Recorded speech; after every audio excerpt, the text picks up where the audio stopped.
देखिएगा भैया, आवाज नहीं करना है, बैठ जाओ भैया। आज का जो अपना टॉपिक है वो क्या था? आकार के आधार पर कंप्यूटर कितने प्रकार के होते हैं। तो आकार के अनुसार कंप्यूटर जो होते हैं वो मुख्य रूप से 4 प्रकार के होते हैं। प्रथम होता है माइक्रो कंप्यूटर, दूसरा होता है मिनी कंप्यूटर, तीसरा होता है मेन फ्रेम कंप्यूटर और चौथा होता है सुपर कंप्यूटर। तो बात करते हैं भैया हम माइक्रो कंप्यूटर की। तो माइक्रो कंप्यूटर ऐसे कंप्यूटर होते हैं जिनकी आकृति सबसे छोटी होती है, यानी साइज के रूप में अगर बात की जाए तो सबसे छोटा कंप्यूटर कौन होता है? माइक्रो कंप्यूटर होता है। लैब में जितने भी या जहां भी अब आप लोगों ने लगभग 90% जो कंप्यूटर देखे होंगे वो लगभग कौन से कंप्यूटर देखे हैं आप लोगों ने? माइक्रो कंप्यूटर ही देखे हैं। क्योंकि एक कंप्यूटर कीमत में एक तो क्या होते हैं? सस्ते होते हैं। क्या होते हैं? जिन्हें पर्सनल व्यक्ति अपने कार्यों के लिए खरीद सकता है। जैसे लैपटॉप हो गया, टैबलेट, जानते हैं ना, मोबाइल जैसे डिस्प्ले होती है बड़ी बड़ी साइज की, तो टैबलेट हो गया, डेस्कटॉप हो गई, डेस्कटॉप होते हैं जो लैब में रखे हैं, है ना। तो ये सारे कंप्यूटर किसके अंतर्गत आते हैं? माइक्रो कंप्यूटर के अंतर्गत आते हैं। इन कंप्यूटर में एक माइक्रो प्रोसेसर चिप का उपयोग किया जाता है। इस कंप्यूटर में क्या का उपयोग किया जाता है? माइक्रो प्रोसेसर चिप का उपयोग किया जाता है, जिसका काम क्या होता है? आपके द्वारा दिए गए डेटा और निर्देशों का प्रोसेसिंग करना। क्या काम होता है माइक्रो प्रोसेसर चिप का? आपके द्वारा दिए गए यानी यूजर के द्वारा दिए गए निर्देशों या डेटाओं की प्रोसेसिंग करना होता है। आगे बात सुनिए। तो ये कंप्यूटर सबसे सस्ता होता है, आकृति में सबसे छोटा होता है। प्रत्येक यूजर के दिमाग में अगर कंप्यूटर खरीदने की बात आती तो वो कौन सा कंप्यूटर होता है? माइक्रो कंप्यूटर होता है। आगे बात सुनिए। अब बात करते हैं मिनी कंप्यूटर की। तो मिनी कंप्यूटर माइक्रो कंप्यूटर से बड़े कंप्यूटर होते हैं। कैसे होते हैं? बड़े साइज में बड़े कंप्यूटर होते हैं। मिनी कंप्यूटर का जो उपयोग है वो मध्यम स्तर की कंपनियों में किया जाता है, जैसे बैंक सर्वर के क्षेत्र में, है ना, बैंकों में, ऐसे क्षेत्रों में इनका उपयोग किया जाता है। किनका? मिनी कंप्यूटर का।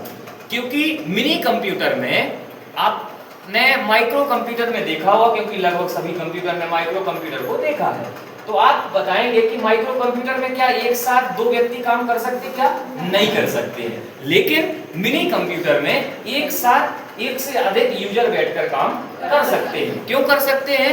क्योंकि मिनी कंप्यूटर में एक से अधिक सीपीयू लगे होते हैं। इसलिए माइक्रो की अपेक्षा मिनी ज्यादा पावरफुल कंप्यूटर माना जाता है। किसकी अपेक्षा? माइक्रो की अपेक्षा। मेन फ्रेम से कम पावर का है, लेकिन माइक्रो से अधिक पावर का है। कीमत में भी माइक्रो की अपेक्षा महंगा आता है। देखिए, माइक्रो कंप्यूटर के अलावा जो ये 3 कंप्यूटर है, इन्हें लोग पर्सनल कार्यों के लिए या निजी कार्यों के लिए या निजी कोई पर्सनल व्यक्ति अपने कार्यों के लिए इन कंप्यूटरों को नहीं खरीद सकता। पर्सनल कार्यों के लिए केवल और केवल किन कंप्यूटरों को खरीदता है? माइक्रो कंप्यूटर को। मिनी कंप्यूटर में एक से अधिक क्या लगे होते हैं? सीपीयू। अगली बात सुन में, इसलिए ये माइक्रो की अपेक्षा ज्यादा पावरफुल होते हैं।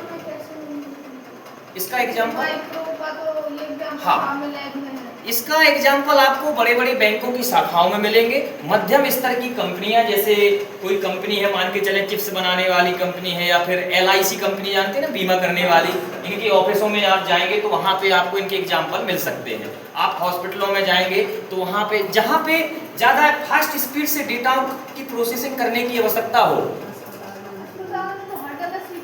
नहीं सीपीयू रखे हैं, लेकिन आप बड़े बड़े लैब में पहुंचेंगे आप, जैसे मेडिकल कॉलेजों वगैरह में, तो वहां पे आपको मिल जाएंगे।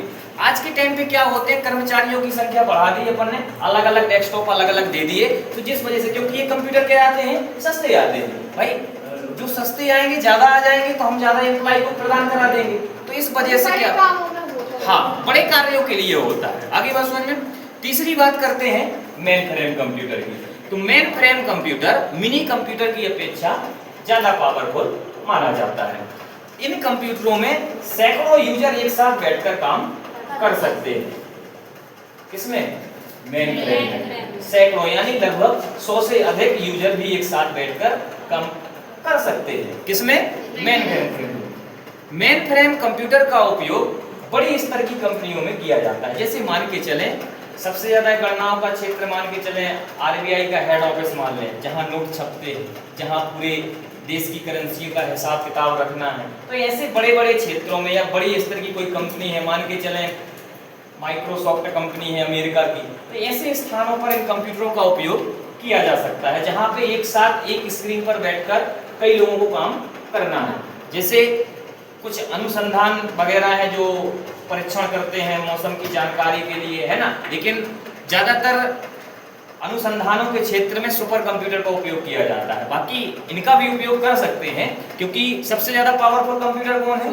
सुपर है। तो ज्यादातर अनुसंधान के क्षेत्र में, चाहे वो नासा हो चाहे वो इसरो हो, वहां पे सुपर कंप्यूटर का उपयोग होता है। मेन फ्रेम का जो उपयोग है वो एक प्रकार से कहें तो बड़े स्तर की कंपनियों के क्षेत्र में इनका उपयोग होता है। आगे बात सुनिए, अंतर केवल यही है, माइक्रो में केवल एक यूजर एक साथ काम कर सकता है एक समय पर, मिनी में एक से अधिक यूजर एक साथ काम कर सकते हैं, मेन फ्रेम में सैकड़ों यानी 100 से अधिक एक ही स्क्रीन पर यूजर बैठकर काम कर सकते हैं।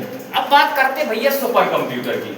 तो सुपर कंप्यूटर जो है वो दुनिया का सबसे पावरफुल और स्ट्रॉन्ग कंप्यूटर की बात की जाए तो वो कौन सा होता है? Super computer. इससे बड़ा पावरफुल कंप्यूटर दुनिया में आज तक कहीं नहीं है। सबसे पावरफुल कंप्यूटर कौन सा होता भैया? जितनी भी खगोलीय घटना हो, यानी चाहे वो अंतरिक्ष की बात हो चाहे वो मौसम की जानकारी की बात हो, ये सटीक जानकारी आपको प्रदान करा देते हैं। कौन कराते हैं? आपने देखा होगा जब 2023-24 में चंद्रयान को लॉन्च किया गया था। अच्छा, इसरो का हेड ऑफिस पता है कहाँ है? इसरो, भारत की अंतरिक्ष एजेंसी का नाम इसरो, मुख्यालय कहाँ है? कर्नाटक के बेंगलुरु में। कहाँ है? कर्नाटक के बेंगलुरु शहर में है। किसका है मुख्यालय? इसरो का। रॉकेट को जैसे कोई भी ग्रह या जैसे चंद्रयान को लॉन्च किया गया तो वो कहाँ से किया गया होगा? हरिकोटा से। कहाँ से? हरिकोटा से, क्योंकि जितने भी रॉकेट को लॉन्च किया जाता है वो हरिकोटा से किया जाता है। आगे बात समझ में, तो इस पे बात करते हैं सबसे पावरफुल कंप्यूटर कौन सा भैया? Super computer. सुपर कंप्यूटर का उपयोग अंतरिक्ष के क्षेत्र में सबसे ज्यादा उपयोग में लिया जाता है। सुपर कंप्यूटर आपको कई बड़े बड़े शहरों में उपस्थित मिल सकते हैं। जैसे वर्ष 2024 में भारत सरकार के द्वारा 3 शहरों में इन्हें स्थापित किया गया था या कराया गया था। जो शहर कौन से थे? कोलकाता, दिल्ली और पुणे में। इन 3 शहरों में 2024 में स्थापित कराए गए हैं। इनका उपयोग काय के लिए होता है? जैसे खगोलीय घटनाओं की जानकारी प्राप्त करने के लिए आप मोबाइल पर या कंप्यूटर पर देखते होंगे मौसम की जानकारी आपको सटीक मिलती है। जैसे आज बारिश हुई ना, तो आप सुबह इंटरनेट पर जानकारी या पोर्टल पर देखते तो आपको एक सटीक जानकारी प्रदान हो गई होगी कि आज बारिश होने की संभावना कितने % है। तो ये सारी जानकारी जो आती है वो कहाँ से आती है? सुपर कंप्यूटर के माध्यम से वैज्ञानिक इन जानकारियों को इकट्ठा करते हैं, फिर आपके जो डिजिटल प्लेटफॉर्म है, जो सोशल मीडिया है, इन पर क्या कर देते हैं? वो पब्लिश कर देते हैं। अगली बात सुन में, तो भैया आकार यानी साइज के अनुसार मुख्य रूप से कंप्यूटर कितने प्रकार के होते हैं? 4 प्रकार के होते हैं। माइक्रो कंप्यूटर सबसे छोटा, माइक्रो कंप्यूटर में केवल एक व्यक्ति काम कर सकता है एक समय में। उससे बड़ा कंप्यूटर जो होता है वो होता है मिनी कंप्यूटर। मिनी कंप्यूटर में एक से अधिक यूजर एक साथ काम कर सकते हैं। मिनी कंप्यूटर से ज्यादा पावरफुल मेन फ्रेम कंप्यूटर होता है। इसमें एक समय में सैकड़ों यूजर बैठकर काम कर सकते हैं। सबसे पावरफुल कंप्यूटर जो होता है वो सुपर कंप्यूटर होता है। इसमें हजारों यूजर, सुपर कंप्यूटर में हजारों यूजर एक साथ बैठकर काम कर सकते हैं। आपने देखा होगा जब चंद्रयान को लॉन्च किया गया था तो एक स्क्रीन थी और सभी लोग बैठकर अपने अपने कमांड दे रहे थे। कमांड का मतलब समझ रहे ना? क्या? निर्देश। यानी जैसे एग्जाम्पल की बात करें, जैसे आपको सेव करना होता है तो आप कौन सी शॉर्ट की का उपयोग करते हैं? Control S. शॉर्टकट की का किसका उपयोग करते हैं? कंट्रोल एस का। लेकिन अगर आपको माउस के माध्यम से कमांड देना है तो डायरेक्ट आप किस बटन पे जाएंगे? सेव पे जाएंगे। कहाँ पे जाएंगे आप? सेव पे जाते हैं ना। तो जो सेव आपने वो क्लिक करके प्रदान कराया वही क्या कहलाता है? कमांड देना। तो यही काम जब चंद्रयान को लॉन्च किया गया तो एक ही स्क्रीन के सामने हजारों वैज्ञानिक बैठकर क्या दे रहे थे, उसको कमांड दे रहे थे, कितनी स्पीड से वो पहुंच रहा है, उसको कैसे लैंड कराना, ये सारी जानकारी। तो ये सारी किसकी निगरानी में काम हुआ था? सुपर कंप्यूटर की। आगे बात समझ में?